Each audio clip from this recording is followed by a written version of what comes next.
Prisms, Pillars, and Promise. This is Thomas Adams welcoming you to the sixth leg in our journey across the world religions. Islam is the final world religion we will be looking at.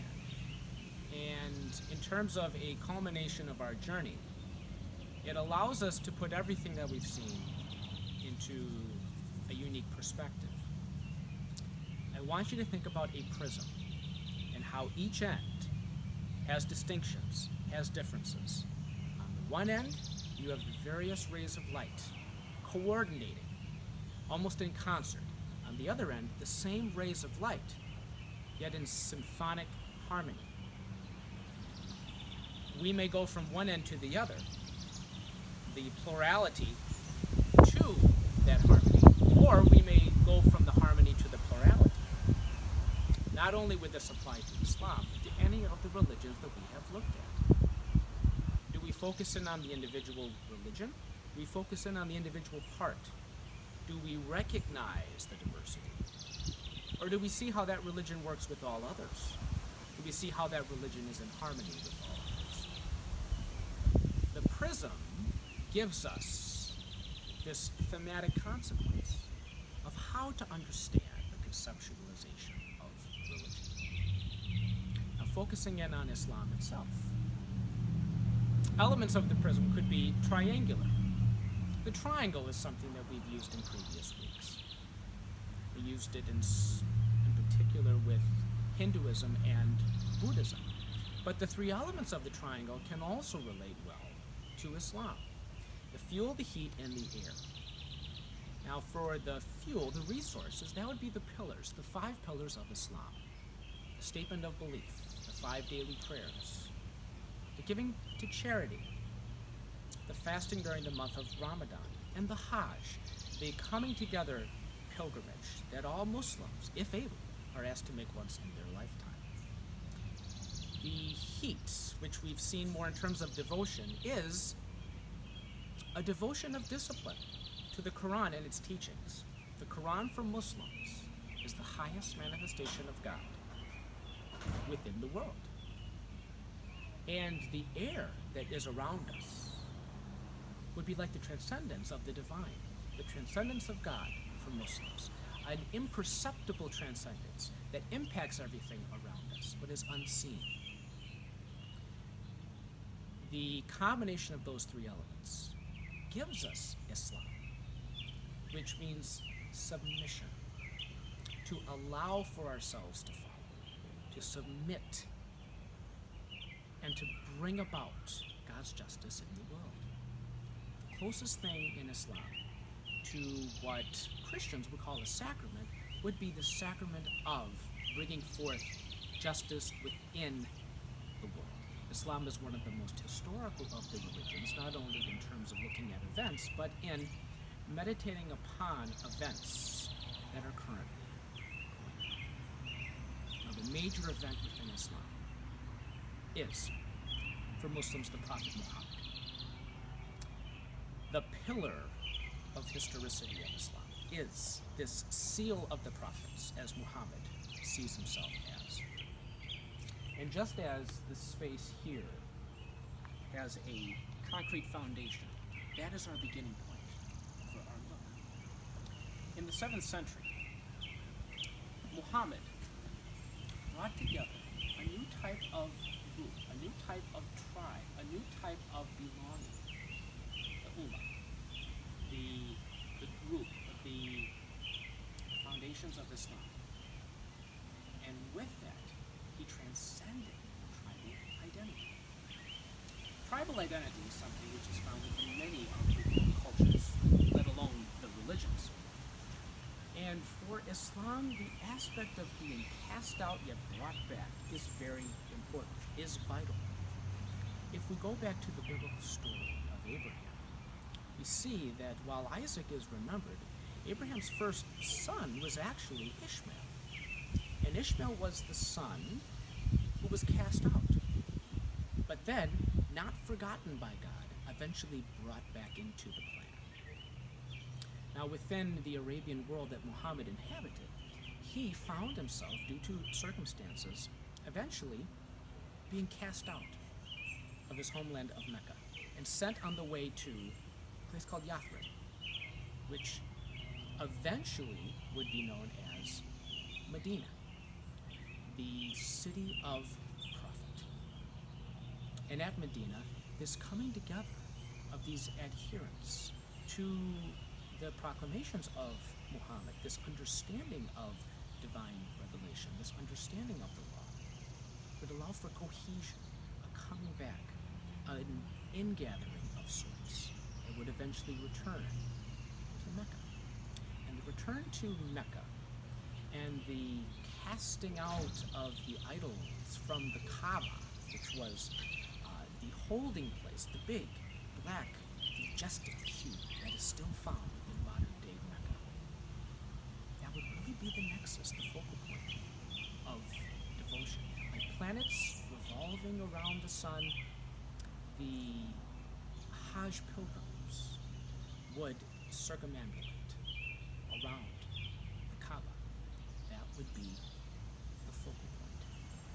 And from this focal point of Muslim beginnings, the going forth, even after the death of the Prophet Muhammad, we see that enlivened by a zeal that sees justice within the Muslim message as well as justice in the divine plan, Islam spreads at almost a meteoric rate through many different mediums all across various lands.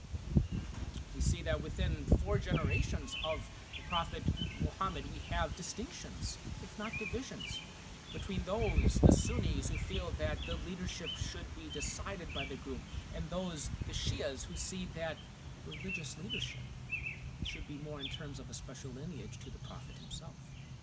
After that, the beginning of the dynastic era, where the Umayyad dynasty, hearkening back to a pre-tribal identity, is eventually transcended by the Abbasid dynasty. And the growth of Islam throughout the Mediterranean region goes from the shores of the Atlantic all the way to the shores of the Pacific, all the way from the Iberian Peninsula to India and beyond. We see that in later history, there is a diversification of different empires, different caliphates, different dynasties that are found. World events like the Crusades, empires like the Ottoman Empire will establish themselves and give a resonance to Muslim history that allows for it to be a historical force and one of theological resonance. While the growth of Islam is one of the major aspects that make it of consequence for our understanding, not only empirically, but also in terms of belief, that focal point, that foundation of the Middle East is still an essential element, and really an element that has resonated vastly within the last century. The end of World War I brought about the end of the Ottoman Empire.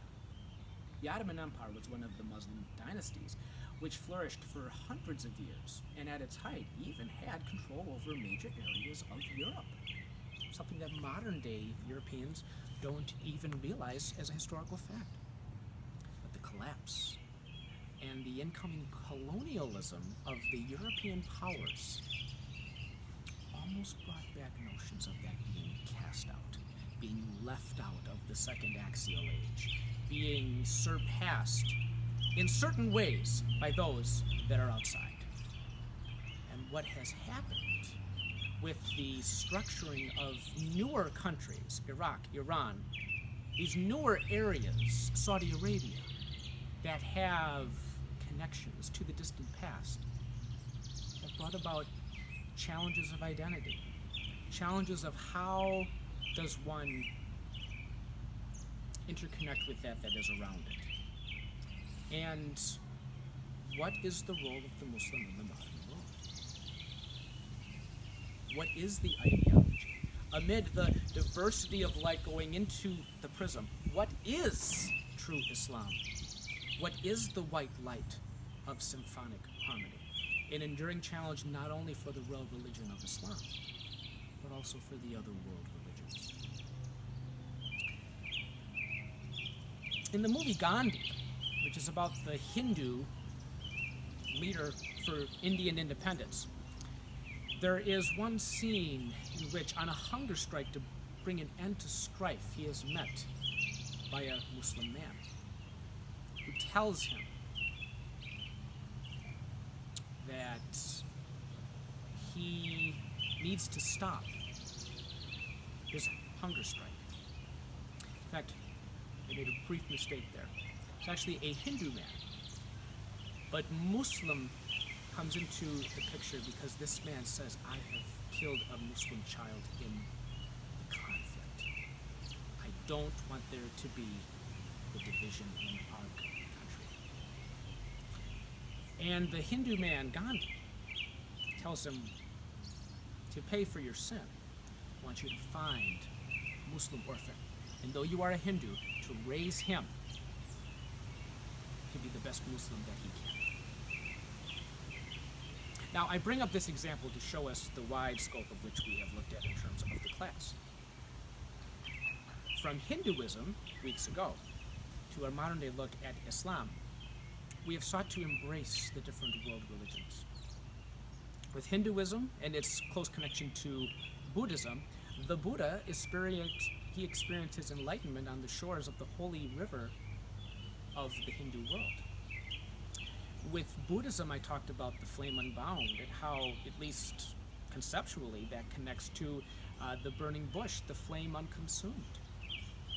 And to go from Judaism to Christianity, we had how the embrace of Francois Mauriac, for those that watched the videos, embraced the woundedness of Elie Wiesel. And then from Christianity to Islam, we can see that not only during the Fifth Crusade did St. Francis of Assisi walk across the battlefield to meet with the Muslim Sultan to try to bring the bloodshed to an end, but also even in American history during the Civil Rights era, the outstretched hand of Dr. Martin Luther King in Christian harmony met with the outstretched hand of Malcolm X in Muslim harmony.